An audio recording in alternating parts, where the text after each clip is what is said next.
So, you may not hear me because I have a really loud car. You know, I got a 4-inch exhaust tip back there and it's loud. So I apologize. But right now we have 4.7 miles to where we're going to pick up. And it's about 7 minutes. In case you was wondering about how this all works and all this and that, Uber is really easy. It's easier than like all the other stuff. When you do Uber Eats, it's got an all-around dash, but you don't physically order. You're just picking up. That's all you're doing. All you're doing is picking up, and that's it. That's all you do. What about pay? Alright, so how pay works is it's a base price. Depends on whatever, but it's usually around $3 to $6. That's where it's usually at. It's around there. Now, I don't do runs. I don't like to do runs under like $3.12. So I do runs usually around $4. And if I'm lucky, I like to get the ones that are like $6. That isn't too far. I don't like to go downtown. Downtown isn't worth it. Like I say, base price is around $3, $4, $5, $6, sometimes $9, depending on the run. But for my case, it's usually $1 a mile. Is what you usually make. You usually make $1 a mile. Sometimes. Sometimes it's less than that. Doing this for a living. This is the tricks that I'm going to tell you. Pick out good runs that pay right off the bat. So that depends on like $3, $4 around there. Hold on. Like what I was saying was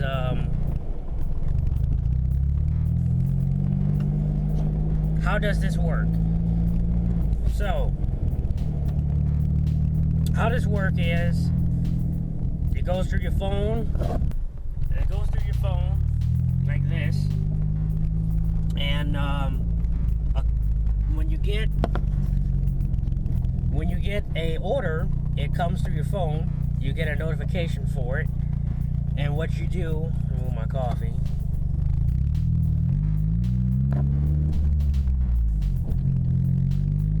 And what you do is you can either accept it or decline it. It will give you where you're going to pick it up, and it's going to show you a little outline of where you're going to deliver it.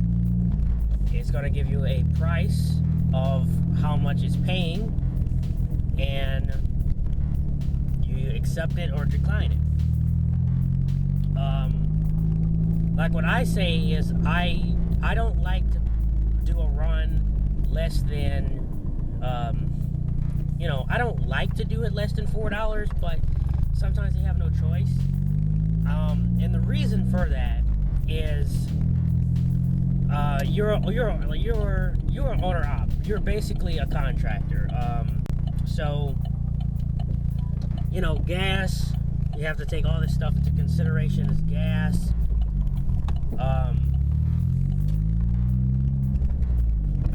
And all that. So it's a good idea to have something that's good on it's a good idea to have something that's good on gas, so that way you're not spending an arm and a leg on gas, because that can hurt you. If you have to put more than $15 in your tank, it's not worth it. It's not worth it at all. So that's something to take into consideration before you're doing Uber Eats, because that can break you big time, because you're only making $3, $4, and that's just what Uber pays you. So the biggest thing is tips. tips is you're really dependent on tips. Actually, you can make half of the salary or half of your earnings that will even equivalent to a full-time or a part-time job will be because of tips. For an example, a good day with consistent tips, you can make on a 3 hours, I would say you can make about 30-40 bucks on a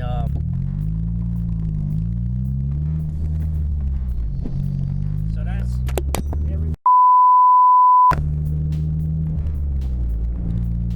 so that's everything you have to take into consideration, is that because of all of that,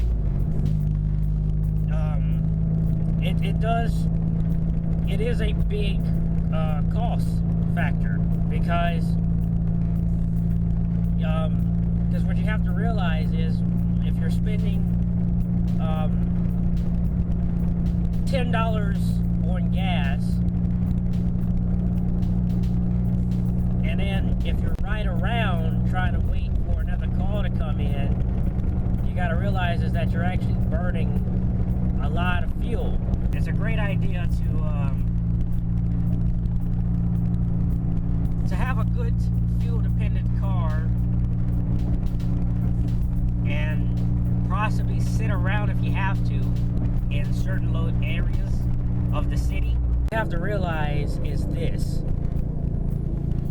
you're working as a contractor. If you're working as a contractor, you have to pay. You got to pay your taxes. You have to.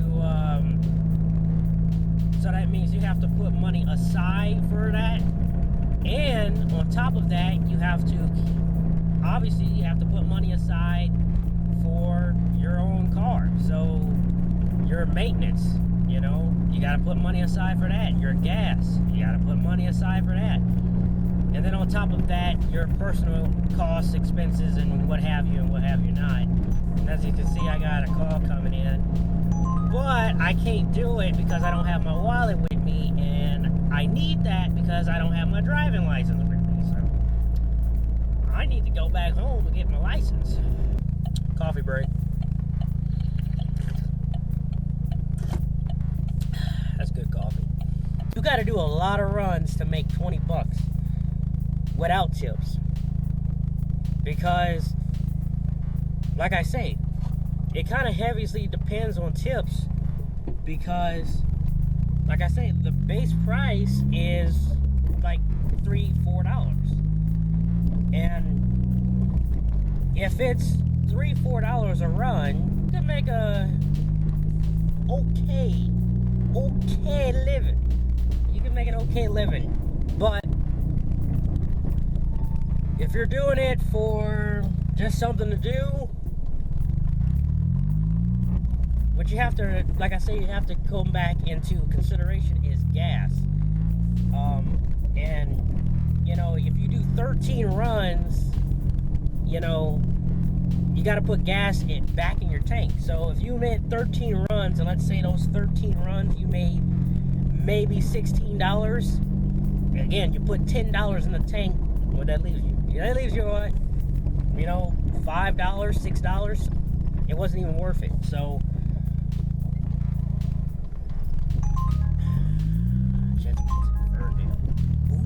that's a good one. I'm gonna take it. I'm gonna try to hurry my ass back home, get my damn license, and we heading that way, boy. For Jet's Pizza. It's 5 miles away, and base price is like $4 or $5. That's a good run. And so right off the bat, that's a good run. With or without a tip, that's a good fucking run. And if that's a good run right off the bat, tip's not really needed, but it is nice, because it keeps you up there with people that works part-time and full-time jobs, which, they're making maybe $10 an hour, sometimes $13 an hour. So that puts you up there almost with them with tips. So that's what I'm trying to say. If you're somebody that needs it, and needs it to get by in life, it is a way of living, but you got to be smart about it, because like I say, you is a contractor at the end of the day, and you have all your costs is dependent on you.